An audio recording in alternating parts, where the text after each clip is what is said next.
So, hello everyone, I welcome you all in this new class. Basically, in this session we will discuss a problem. एक बहुत अच्छा सा problem है जो कि मतलब ऐसा प्रॉब्लम, यही प्रॉब्लम तो कभी नहीं पूछा जाएगा, बट एग्जैक्टली इस तरह के क्वेश्चन बहुत बार आपके एग्जाम्स में काफ़ी बार मतलब काफ़ी ज़्यादा पूछे जाते हैं. तो हम इनको देखते हैं, ऐसे प्रॉब्लम को देखते हैं कि इनको सॉल्व कैसे करना. बेसिकली कभी कभी क्या होता है कि हम प्रॉब्लम को देख के अचानक से अरे ये क्या हो गया, इसमें इतनी सारी चीज़ें गिवन है. तो बेसिकली इलेक्ट्रॉनिक्स के ऐसी प्रॉब्लम से हम मतलब फिजिक्स वाले बेसिकली बहुत ज़्यादा डरते हैं. सारे फिजिक्स वाले नहीं, बट काफ़ी सारे फिजिक्स वाले जो काफ़ी ज़्यादा डरते हैं. तो उसी तरह का एक प्रॉब्लम जो है वो आपको यहाँ पे व्हाइट बोर्ड पे दिख रहा होगा. So will try to solve this problem कि ऐसा अगर प्रॉब्लम आपके पास आए तो इस तरह के प्रॉब्लम को सॉल्व कैसे करना है. इससे अब देखो एक बात बता देता हूँ कि ये जो प्रॉब्लम है इससे बहुत सारी चीजें पूछी जा सकती है. ठीक है, हम एक एक करके उन सारी चीजों को कैलकुलेट करने की कोशिश करेंगे, क्या क्या चीजें पूछी जा सकती है और क्या क्या चीजें हमें कैलकुलेट करनी है. तो देखो ध्यान से, हर केस में ऐसा कोई भी केस होगा समझ जाना. यहाँ पे फिलहाल आपके लिए जो है आइडियल ऑप-एम्प ही है. ठीक है, आपको सिंपली आइडियल ऑप-एम्प का ही ध्यान रखना और कोई भी ऑप-एम्प आपसे नहीं पूछा जाएगा. प्रैक्टिकल ऑप-एम्प आईआईटी जैम में, जेस्ट में, गेट में नॉर्मली नहीं पूछा जाता है. मतलब अब तक शायद ही एक आधा क्वेश्चन होगा जो कि पूछा गया है. हम इसको आइडियल ऑप-एम्प लेके चल रहे हैं. ठीक है, सो विल स्टार्ट इट. देखो यहाँ पे है क्या, ये 10 वोल्ट है, यहाँ पे 2 किलो ओम आ रहा है और ये 2 किलो ओम से यहाँ पे वापस कनेक्ट होता हुआ यहाँ पे 6 वोल्ट है. ठीक है, यहाँ पे आपके पास 6 वोल्ट है और 6 वोल्ट वाला कौन सा है, this is basically your Zener diode. अब जीनर डायोड क्या होगा, इसका फायदा क्या होगा, क्या नुकसान है, उस चीज को हम यहाँ पे देखेंगे. ठीक है, देखो अब आपको पता है कि जीनर डायोड अगर यहाँ पे 6 वोल्ट है, 6 वोल्ट का अगर ये जीनर डायोड है और यहाँ पे जो वोल्टेज है जो आप यहाँ पे दे रहे हो दैट इज 10 वोल्ट. सो उस केस में हो क्या जाएगा हमेशा कि ये जो होता है इस केस में ये जो जीनर डायोड है ये ब्रेकडाउन रीजन में होगा. मतलब आपका जीनर वो डायोड जो है that is in breakdown region, ये आपका ब्रेकडाउन रीजन में है. अब ब्रेकडाउन रीजन का मतलब क्या होता है कि ये जो वोल्टेज देगा ये वोल्टेज रेगुलेटर की तरह काम करेगा और इस पॉइंट का जो वोल्टेज होगा that will same as this point and this will be equal to 6 volt. Simple सा लॉजिक ये था यहाँ पे. ठीक है, कि ये अगर जीनर डायोड है, ध्यान रखना ऐसे कहीं पे भी इस डायोड को उठा के कहीं पे भी लगा दिया जाए तो आपको ये कंसेप्ट तो फॉलो करना ही करना. पहले ये चेक करना कि सोर्स वोल्टेज जो वो इससे ज्यादा है या नहीं है, मतलब इसके अक्रॉस जो वोल्टेज है जो आप इसको प्रोवाइड कर रहे हो वो वोल्टेज कितना ज्यादा है. So this voltage is 6 volt. अब थोड़ा ध्यान से देखो, ये 6 वोल्ट है मतलब यहाँ पे अब कोई करंट तो जाता नहीं है. अब ये 6 वोल्ट है, अब क्या करोगे, ये वर्चुअल शॉर्ट सर्किट ये क्या कह रहा है कि ये जो पॉइंट होगा यहाँ पे भी जो वोल्टेज होगा that will B 6 volt. Obviously ये 6 वोल्ट है तो यहां से ये शॉर्ट करता हुआ इस पॉइंट का भी जो वोल्टेज होगा that will B 6 volt and that is obvious. ठीक है, ये आपका हो गया 6 वोल्ट.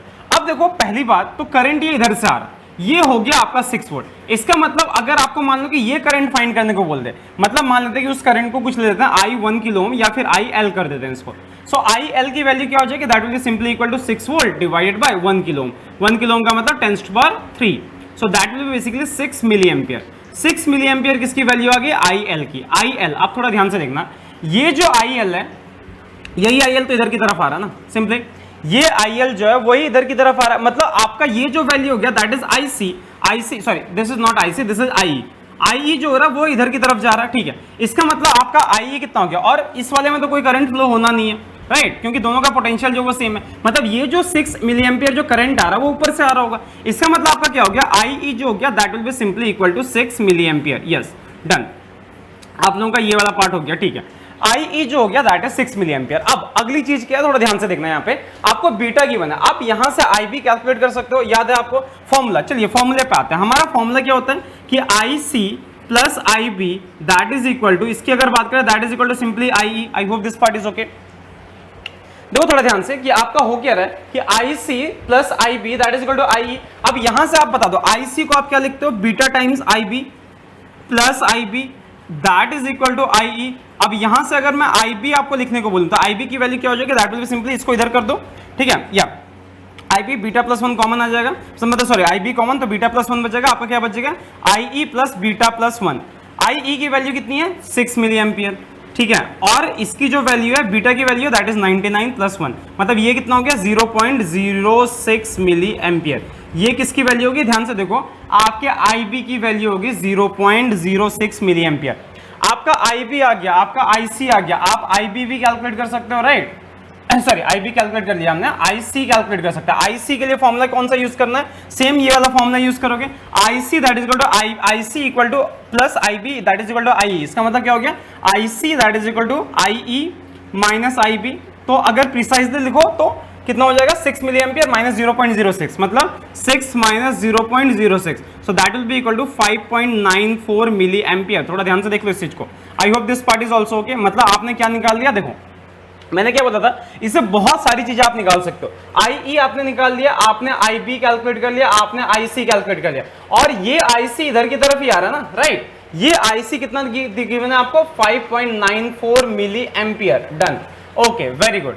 अब क्या है देखो ध्यान से, यहां पे पोटेंशियल 10 वोल्ट है, यहां पे जो पोटेंशियल है दैट इज 6 वोल्ट। मतलब यहां पे जो आपका वोल्टेज हो जाएगा तो पोटेंशियल डिफरेंस जो दैट इज 4 वोल्ट, मतलब करंट कितना हो जाएगा 4 वोल्ट इंटू 2 इंटू 10⁻³ मतलब basically this will be 2 milli ampere. अब थोड़ा ध्यान से देख लेते हैं कौन सा करंट 2 मिली एम्पियर है, तो ये वाला करंट जो आ गया, ये आ गया आपका 2 मिली एम्पियर। अच्छा, अगर ये 2 मिली एम्पियर है, ये 5.94 मिली एम्पियर है, तो इस वाले को आप फाइंड कर सकते हो, that will be equal to 7.94 milli ampere. Yes, done.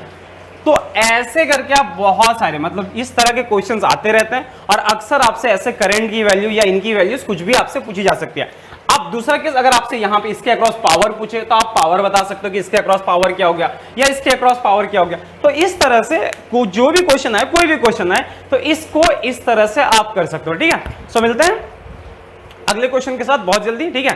सो इसी तरह के कुछ और क्वेश्चन के साथ मिलेंगे। तो अगर अभी तक आपने अगर चैनल को सब्सक्राइब नहीं किया तो प्लीज सब्सक्राइब कर लो, ठीक है। मिलते हैं अगले किसी क्लास में, ठीक है। Okay, so tata, take care, bye bye.